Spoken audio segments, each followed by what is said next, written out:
Welcome to my presentation on the Mastered Margarita. I chose chapters 18 and 24. So chapter 18 is entitled Hapless Visitors, and some key things that I noted about this chapter were here with these photos. So the first picture is describing how Berlioz's uncle Maximilian Andreevich Poplavsky, he's an industrial economist, he was originally in Kiev, but he left to go to Moscow after he received a telegram claiming Berlioz was run over by a tram. Um, so in the telegram, it was said that he was hit by a tram and his funeral will be at 3 p.m., as noted on page 194. So Poplovsky heads over to Moscow, but the real reason he goes is because he wants to inherit Berlioz's apartment, and he's not planning on attending the funeral, as on page 196.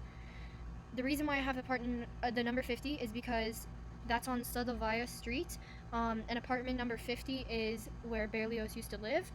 Poplovsky goes to apartment number 50 and he sees an enormous black cat, which is Behemoth, sitting on a chair, page 196. Koroviv enters and pretends to be upset at the death of Berlioz, on page 196. Poplovsky asks Koroviv if he sent the telegram because he doesn't believe Berlioz could have sent it after he died. This is the whole reason there's the cat, because there's kind of a discussion going back and forth between them. And then Koroviv claims that Behemoth sent it, saying, he did, and Behemoth finally admits it. Poplovsky's very shocked because he's talking to a cat and he doesn't really believe in it. But then Behemoth asks, I believe I asked you in good Russian, because he's demanding like a passport. Behemoth demands the passport, and after he looks it over, he tells Poplovsky, your presence at the funeral is cancelled, and he will not be getting the apartment because he does not care about his nephew's death. That's on page 198. So the next part is when Behemoth summons Azazello, and this is on the stairs basically, where Poplovsky is standing. And then he orders Azazello to send him off, meaning he'll send Poplovsky off. And he does this by throwing a huge roast chicken at Poplovsky, which is the reason why there's a man falling down the stairs, because on page 198, Poplovsky is catapulting down the stairs. The next part, I put a scribbly image because there's so many crazy things happening, such as Andre and Hella, the naked woman. They're kind of introduced here because she approaches Andre while she's naked. Woland enters the scene, and he begins asking a series of questions, and then claims Andre will die in 9 months from liver cancer on page 206. Professor Kuzmin is where Andre goes because he's very shocked by this information that he's going to die. And Kuzmin cannot diagnose him, but then he sends Andre to a neurologist on page 212. And then Kuzmin makes a phone call to order some leeches, and this is where Azazello delivers them. He's described as a man, someone having a man's mouth, dead eyes, and a single fang. And then at the very end of all of this, a friend comes in and reassures that this was all nonsense on page 212. So that was a lot. I kind of went through it in this. So now onto the stylistic elements. So, things that I noted were the historical context and allusions to Soviet society. Obviously, we already know that Bulgakov made this whole novel and it was about Stalin, which is why he hid it and he didn't want it being published, really. But I specifically know this on page 196 because Soviet society confined people into abiding by Stalin's order. And this can be seen when Behemoth is demanding Poplovsky's passport, because the Soviets took everything very seriously, and because he wasn't really getting a nice vibe from Poplovsky, he told him like, oh, I really know your true intentions. Like, that's what he was trying to hint at, saying your presence at the funeral is canceled and he will not be getting the apartment, because he truly did not care that Berlioz died. He only saw that he could inherit something. The tone in this, again, it's kind of mimicking the emotions here, because Poplovsky, you would expect him to be upset and everything if his nephew passed away, if he's traveling all the way from Kiev to Moscow for that.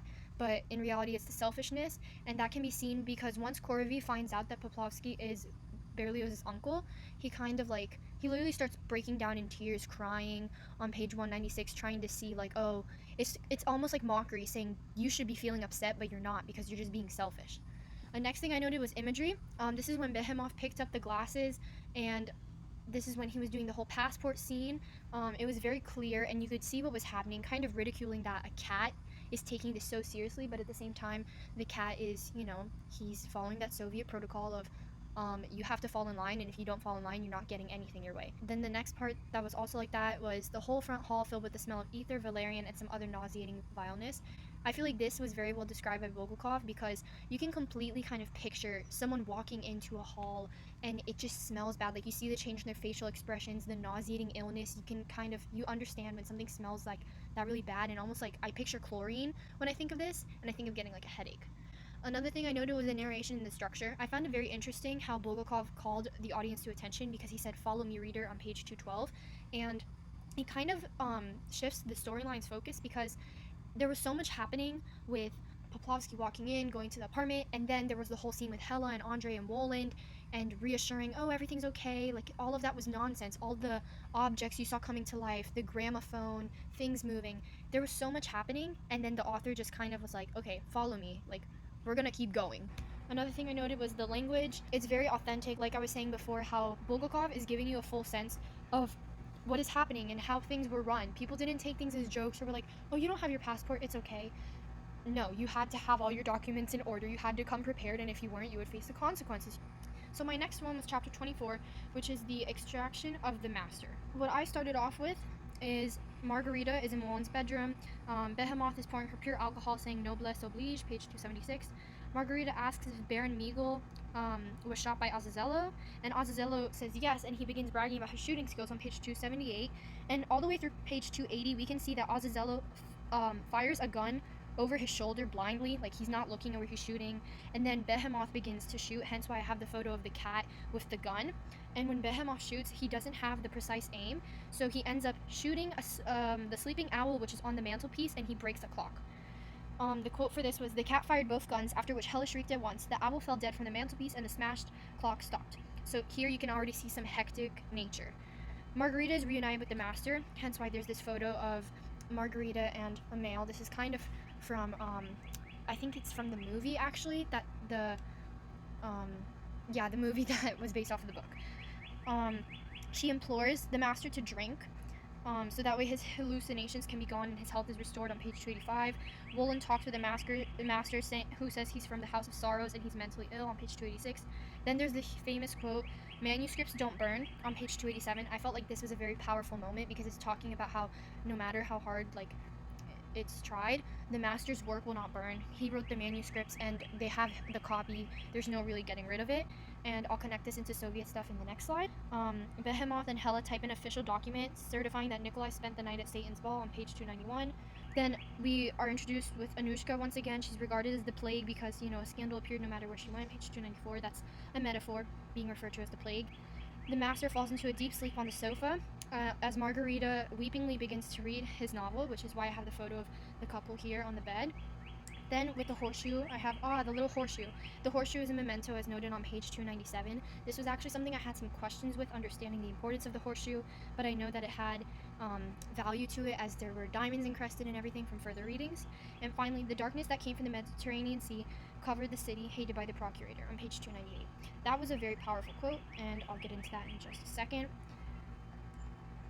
This was also, this is everything I ran through. This is also a quote that was very big, asking, like, why does Margarita call you a master? And this is coming from Woland, and he's kind of getting to understand some things about the master. They're discussing, the manuscripts, the novel that Woland suddenly brings out after Behemoth was sitting on it, and the master thought he had gotten rid of it, but that's kind of tying into manuscripts don't burn. So stylistic elements I noted were the anaphora. About what? Woland is trying to figure out all this information, and by ceasing to laugh, it's showing that he knows things, but he's not really willing to uncover. He wants the person who he's questioning to admit it. I have some other things such as you, terrible words, nothing, and these are all kind of helping, like, whatever context that they're applied in and the extracts that they're from, it's really helping them emphasize, like, oh, it's nothing, like, it's showing, don't look at it, I don't want to talk about it, and it's giving you more of a feel for the emotion going on. And the most important one to me was the darkness that came from the Mediterranean Sea covered the city hated by the procurator.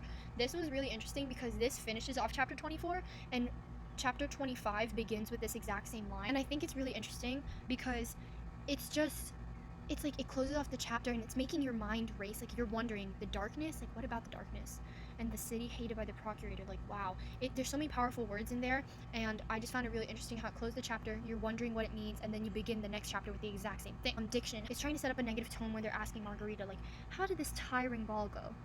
It's saying, already associating negative connotations with it. For the language, I noticed many demanding and powerful words such as obediently, sit down now, imploringly. And as we can see back here, I have highlighted or underlined actually, she implores him to drink the drink. And that's kind of just saying like there's lots of demanding. Like this chapter is really showing down the power, especially with Woland. Kind of, he was very demanding, you know, acting like he knew everything with the manuscripts that he had to copy. And then obviously Margarita, she, since he drank obediently, she's following their orders, you know, kind of becoming their mistress. And with the master, when she was demanding him to drink, it's because she wants him to get better. So there's lots of imploringly, I noticed. A motif, the demanding tone, as just noted. And the last two that I really focused on were the Soviet society, no papers, no person. So my family is Lithuanian, and basically they were under Soviet control at like at least 2 points in their lives. And what was happening was like, obviously documentation, papers, they took everything very seriously. If you didn't have your papers, then you would not get what you want. You wouldn't be allowed to, you know, travel if you're traveling places. So basically, no papers, no person. They're showing that, you know, the person who is in the apartment, they're burning the papers so that way, you know, their identity basically doesn't exist. They don't have an identity. There's no proof that they live there. And the same thing with, you know, noting that Nikolai Ivanovich was at the ball and like the timestamp and the date. They're being very precautious about this and taking all measures to make it the most believable. If you were going to do something in Soviet society and you had to trick someone, you had to trick the government with, it had to be 100%. You had to put all effort into it. You couldn't just fake it. And lastly was the theme. I mentioned earlier how there was some hecticness going on, and this can be noted with the beginning already. Naturally, how could I not shoot him? He absolutely had to be shot. This is showing like, whoa, this guy's kind of crazy. When it was discussing, what's his name? Baron Meagle. This was from Azazello, and it's already showing like, oh wow, this guy really wanted to kill someone, whatever. The shooting scene between Behemoth and Azazello, there's lots of destruction going on with the clock breaking, the owl dying. It's like a whole mess, and then why are you two bringing guns out in the middle of nowhere? And then pull this rabid Helion off me. And this is showing that like, that's just kind of disgusting to me. Like someone's attached to you and like, get them off, get this thing off of me. Thank you so much for watching my presentation. I know it was kind of long, but I hope you enjoyed.